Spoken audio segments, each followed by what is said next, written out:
I was all ready to come out here, but then Jared decided to hit my arm as hard as he possibly could with an open coffee mug in it. We were drinking coffee and he's like, hey, you ready to go? I was more like, oh God, he's talking. We gotta, because we're backstage catching up. It's been a while. Happy 100, guys. Anybody have any mugs as well? No.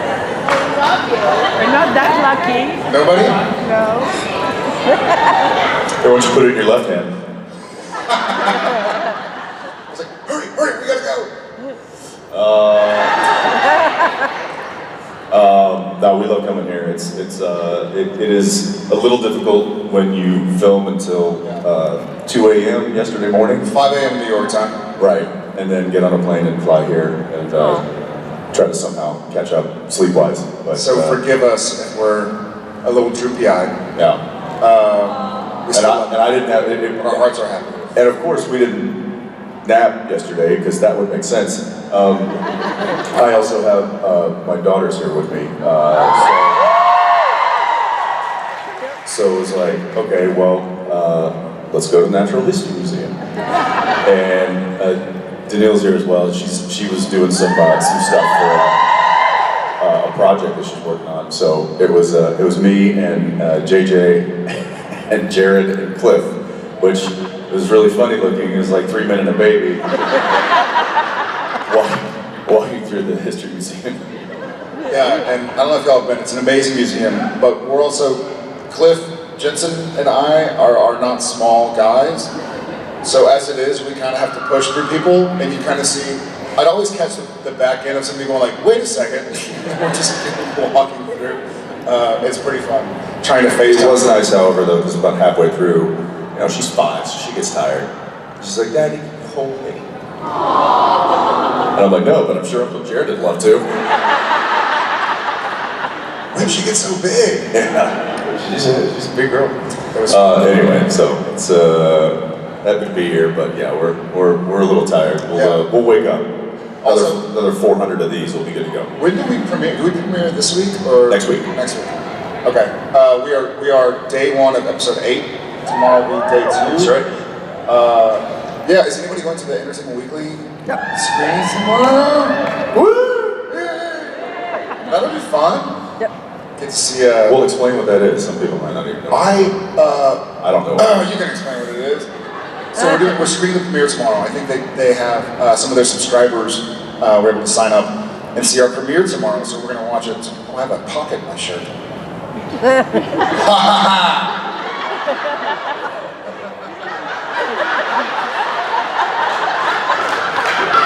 On the other side?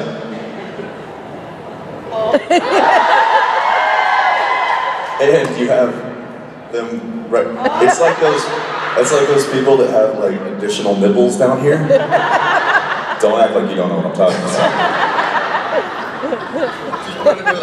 I was thinking, didn't you have a shirt one time with pockets? Yeah, it's the greatest shirt ever made. Yeah, but now I have one too. See, I love my brother. All right, before we just waste y'all's time with pocket, yes, 2 hands in the grave. She's like, I was stretching. I don't have a question.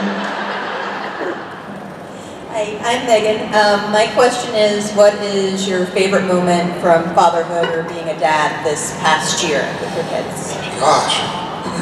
We're one of them. That's a great question. I'm getting a lot of funny questions these days from my 4-year-old, my 6-year-old, and those who have kids probably get the same thing.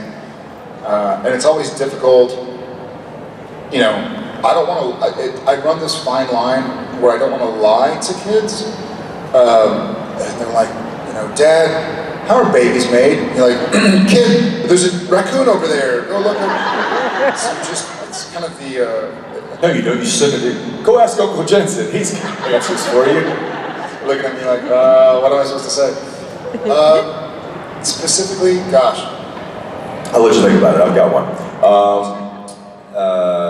Obviously, many, but one that jumps out is my twins have started speaking over the past year. They'll be 2 in December, and they kind of feed off of each other as twins do. So if one is doing something and is getting attention doing it, then that and the other one wants to do the same thing. And I'll never forget when Arrow, my daughter, first said, "I love you, Daddy." And then Zeppelin was like, "Oh, that got a great reaction. I'm gonna say it too." He doesn't have quite the diction that Arrow has, but, and then they just kept doing it back and forth, back and forth, back and forth. And it was like, I was like, this must be what heaven feels like. So that one was pretty cool. It's funny, I have similar but different. Odette isn't really speaking a whole lot yet. She'd say daddy and stuff like that. We had a frog in our driveway the other day. The boys, Tom and Shep wake up and they want to go outside, look for lizards and bugs, and we've had scorpions and giant centipedes.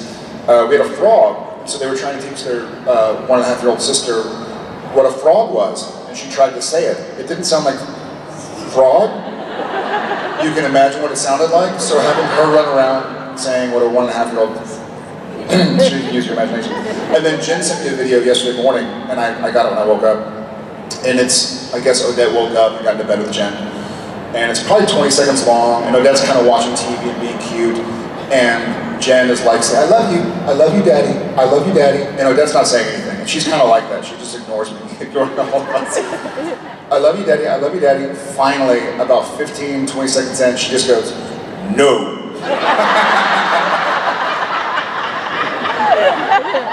Not a word of a lie. While he picks the next question, I'm gonna get the video. Has Jensen ever attempted to cut your hair? I think you have cut my hair. Yeah, he might do it right now. You have a blade in your pocket. Mm-hmm. I'm watching. See, now I'm gonna move this way. When I've cut it a few times. When he takes it off, I'll just give it a little trim. So when the writer's strike happened, I don't know how old are you? 14. Okay, so you were 3. You were 3, so you probably don't remember this, but the Writers Guild went on strike, and so it was the only time really in Supernatural's history where we were basically fired because there was no show to be done. So it was like, all right guys, come November 11th or whatever the date was, you're laid off. You are out of work for an indefinite amount of time. And so we kind of romanticized, getting rid of the hair, just getting some clippers. He did it. And I think he was this close to doing it to me, and I was like, you know what? If I shave my head, I don't want it to be during the winter, because it's cold. So this is my God-made beanie, even though I have these two. It also took me like 4 weeks to grow back what Dean needed as the character. It would have taken him, a year. Yeah. So because they have to make the wig, they have to put it's a lot involved. I like your choice in hat wearing, by the way. I like yours too. From the same family. Thanks, John. Okay, so my question is, do you have any idea how many 67 Chevys Impalas have been destroyed in 13 years? Not a whole lot. Just 2? No, because whenever we do, hurt one, it's usually the one that we've hurt before that's been band-aided back together. So we have the one that's destroyed, and then we have the one that we pull apart. I think just 2. I know we've used, because we have the one that we can take the roof off for like the baby scene where we're sleeping. Yeah, but we have one that kind of you can pull apart. So we use that one, but like the one scene where Dean goes at the trunk with the crowbar and just starts beating it. We just ordered parts. We just ordered a panel, and then so we took the good one off, put kind of a crappy one on, painted it black, and then that's what I destroyed. I would say and then so once it was done, we took that off, put the nice one back on. I would say less than 3. I know they've pulled pieces from other Impalas. Maybe there was one that was in a collision, and so the back is messed up, but the front is fine. So they'll part it out, so we have it standing by. But I don't think we destroyed a lot. Yeah, as far as like the. Isn't the original one? Did y'all see the original one? It was kind of put in the background as a little egg. I think in Apocalypse World. Which episode is it? So the one that was smashed at the end of season 1. It was like a little see if the audience can catch it. they covered it with like vines and stuff, and I think it's in the camp and apocalypse world. It's one of the episodes. Yeah, towards the end of last that was one of the whole cars that we destroyed. I think it was season 1, the end of season 1. That's what happens when you let me drive. That's right. By the way, I just want to say, the one where you smashed up the car, Dean, Yeah. you made me cry. Oh, I know. There was a part of cars. me that was crying too, because Because she likes cars. hitting that car was. Not for the car, just the look on your face was just gut-wrenching. Just wait till this year. Wait, what? Fair enough. Said enough. So my question There is, are minors in here. yeah, there are. Jensen, would you get any more tattoos? And Jared, would you get any? Yeah, I've actually got a couple already designed up. I just haven't got done yet. Yeah, 100%. I don't know why I never have. I mean, I know initially. I guess I do know why I haven't, and I have some ideas. I've had some ideas for a while. Yeah, I guess I just don't. It's one of those things that I'll do it when I do it. I want to, do it at a fun time. And the main reason that I have not is, and he can attest to this, even though his is pretty hidden. It takes how much does it take to cover up, even if you're wearing a short sleeve shirt? It's like half an hour, 20 minutes. She's pretty quick, but yeah, it's like Alex is, whenever he does whenever he did his like topless stuff last year, he was in that chair for an extra 45 minutes. Yeah, or so. Alexander's a bunch of. He's got little ones kind of peppered around his torso, but you got to cover each one of those up, and it's doable. It just takes a little bit more time. And yeah, so it's more a time thing. I think adding time to work for us is kind of the last thing on our list of things to do. So we try to avoid anything that extends our time. But I am a fan of body art. Yeah. Okay, I like awesome. the idea of yours. Thank you so much. Thanks. I found the video. I'm gonna get to it real fast. Jensen has wonderful things where his kids say, "I love you, Dad," and then. Let's see. Good morning. Good morning. She's saying, "Can you say I love you?" Let's see it. Why don't you say it? Can you say good morning, Daddy? Okay. Hello. Say good morning. She's not. She's on her own. Oh, I feel you, sister. Good morning, Jensen. No, it is not. Yeah, it's not a good morning. I'll go Kmart first.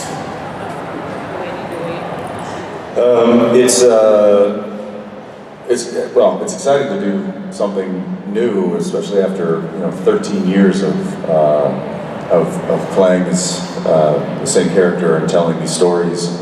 The difficult thing, and I've said this before, in playing a new character or a totally different character is showing up onto a set, a very familiar set with a lot of familiar faces, and fighting all your urges and instincts to play the character that you've been playing in front of this audience of crew members and cast members.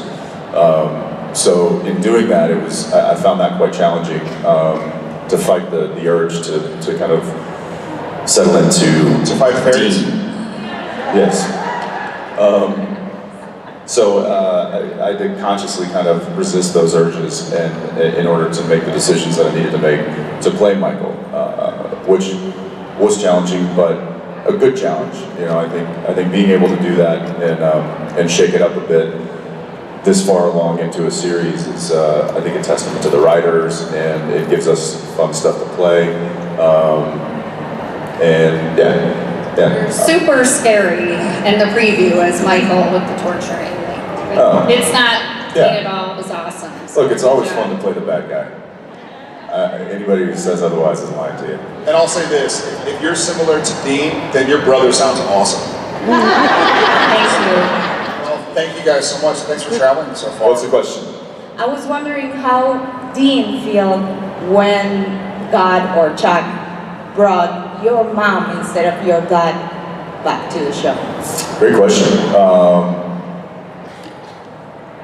So I thought that was a pretty interesting choice, and I was kind of under the impression, and this wasn't something that was heavily discussed with our showrunners and writers and stuff. You know, we kind of get the scripts and we're on the same journey that you guys are when you watch the show. We just happen to read it.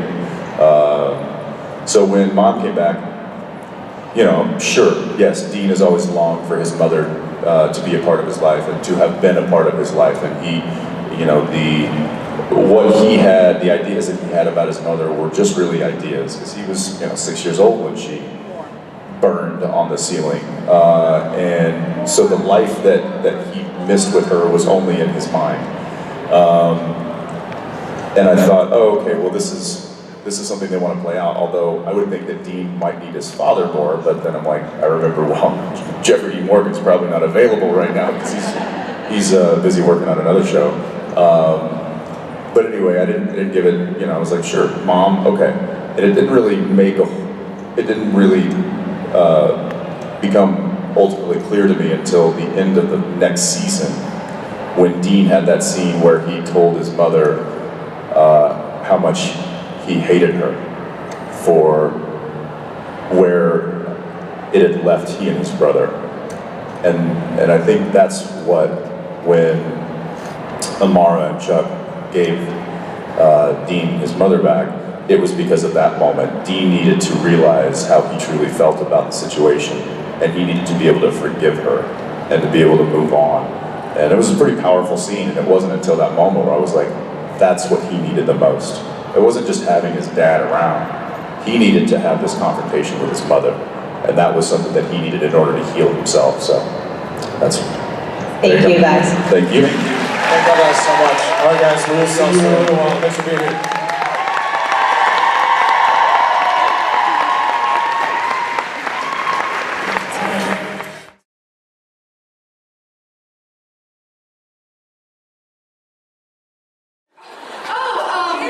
Jared, this is actually my question. Jared, how do you feel? What?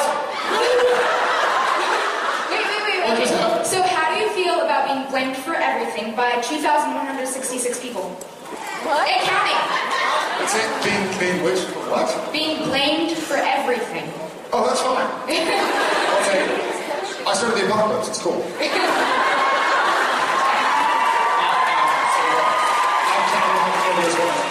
I'm lost. What is it? What? Okay, so my mom has this Facebook page, and it's called I Blame Jared Padalecki for Everything. That's very sweet. And it started at the LA Con when he was picking on her. So this is our way to get back. And yes, I was the girl running from the bathroom across the hall. Fair. Oh, her. Okay. Guys? Anything? Nothing? No cowbell? Okay. Next question. Okay, Thank you. I don't. Okay. Bisha? Speech Center? Where's Bisha? Good enough. I'm confused. Is there a question? Yeah, it was to Jared on how he feels about being blamed. How do you feel about being blamed for everything, Jared Padalecki? I guess I would rather not be blamed. He would rather not be blamed for everything. Thank you very much. Take down your Facebook thing. Next.